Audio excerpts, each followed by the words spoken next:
Hello साथीहरू, आज म तपाईहरुको सामुने पन्सेप लिएर आएको छु। यो पन्सेपबाट विथड्र मैले गरेको छु र विथड्र गरेर कार्ड भएको छ। त्यो कार्डबाट चाहिँ मैले दराजबाट सपिङ गरेको छु र त्यो तपाईहरुलाई म फुल प्रुफका साथ देखाउने छु। पन्सेपबाट तपाईहरुले सजिलै सर्भे गरेर इन्कम गर्न सक्नुहुन्छ, प्यासिभ इन्कम हुन्छ।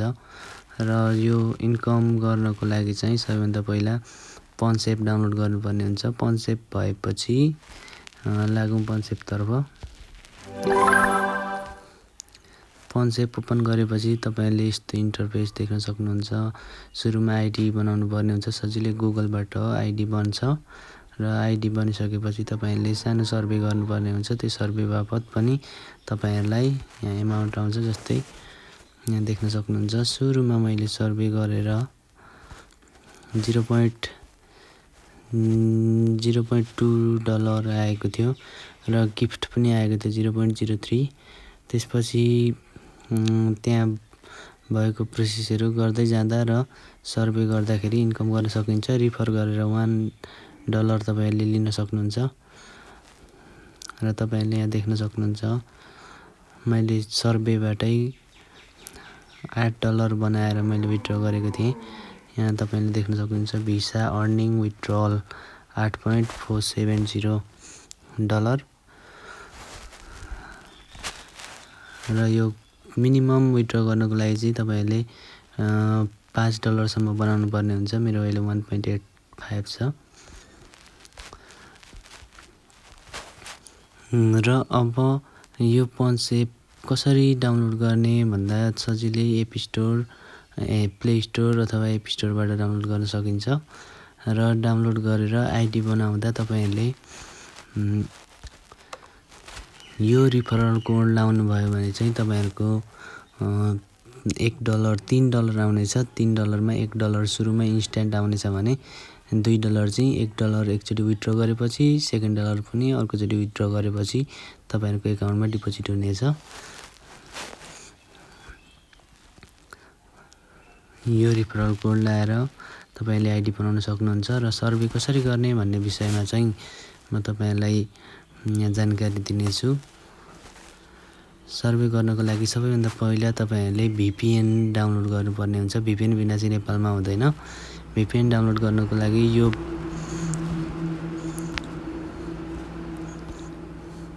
यो बेटरनेट भन्ने VPN एप डाउनलोड गर्नुपर्ने हुन्छ। यो बेटरनेट एप स्टोर अथवा प्ले स्टोरमा सजिलै भेट्नुहुनेछ, यस्तो लोगो भएको। र यसलाई डाउनलोड गरिसकेपछि फ्रीमा तपाईहरुले कनेक्ट भएपछि माथि तपाईहरुले VPN को लोगो देख्न सक्नुहुन्छ। कनेक्ट भइसकेपछि VPN भइसकेपछि तपाईहरु फेरि पन्सेपमा जानु होला। पन्सेपमा गइसकेपछि सर्भेमा जानु होला। सर्भेमा गइसकेपछि यसरी देख्न सक्नुहुन्छ। तपाईहरुको सर्भे आउनेछ र यो सर्भे कम्प्लिट गर्नु होला।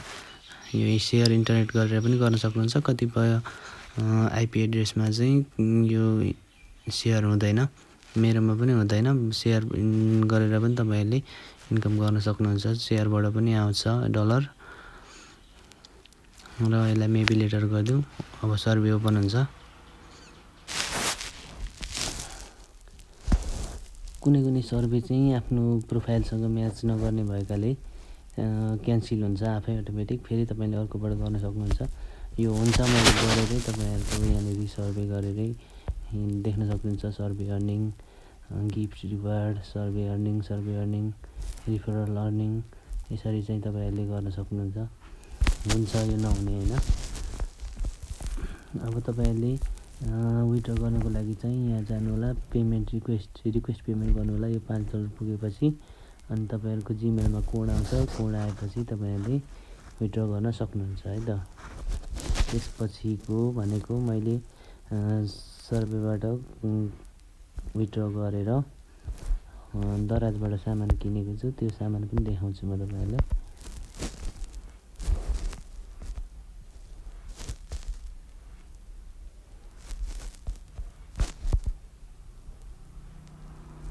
यहाँ देख्न सक्नुहुन्छ। यो मैले 635 को विथड्र गरेर त्यसबाट किनेको हो।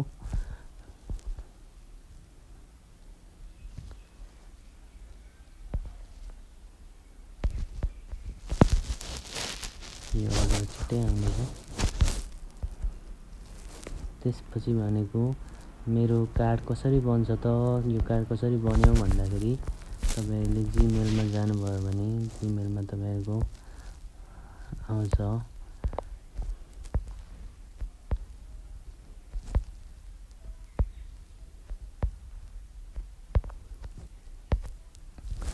जिमेलमा तपाईँले विथड्र गरिसकेपछि यस्तो खालको जिमेल आउँछ, रिडिम योर अर्निङ भनेर यहाँबाट रिडिम गर्नुपर्ने हुन्छ। रिडिम मैले पहिल्यै गरिसकेको छु।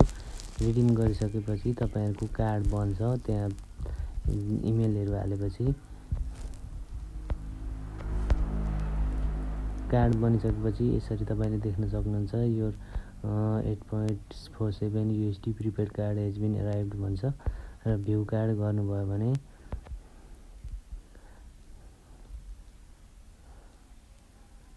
तपाईँहरूको यस्तो खालको कार्ड इन्टरफेस देख्न सक्नुहुन्छ, नामसहित एक्सपायरी डेट। अनि यही मेथड लाएर चाहिँ यही कार्डको नम्बरहरू लाएर पेमेन्ट गर्न सक्नुहुन्छ।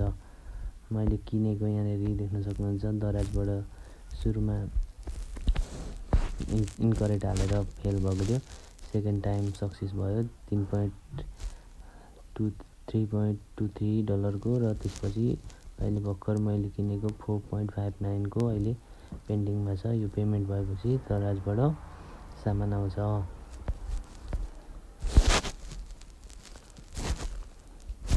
ल त साथीहरू, यसबाट तपाईँहरूले पेसिभ इन्कम गर्न सक्नुहुन्छ र यसको रिफरल कोड चाहिँ यो हाल्नु होला। यो हालेपछि तपाईँको यो रिफरल कोड 13031263 यो रिफरल कोड हाल्नुभयो भने तपाईँहरूको $1 इन्स्टेन्ट आउँछ र अलिअलि सर्भे गर्दै $5 पुर्याउनु भयो भने तपाईँहरूको विथड्र गर्न सक्नुहुन्छ। केही क्वेसन भए तपाईँहरूले कमेन्ट गर्न सक्नुहुन्छ, म तपाईँहरूको रिप्लाई गर्ने कोसिस गर्नेछु।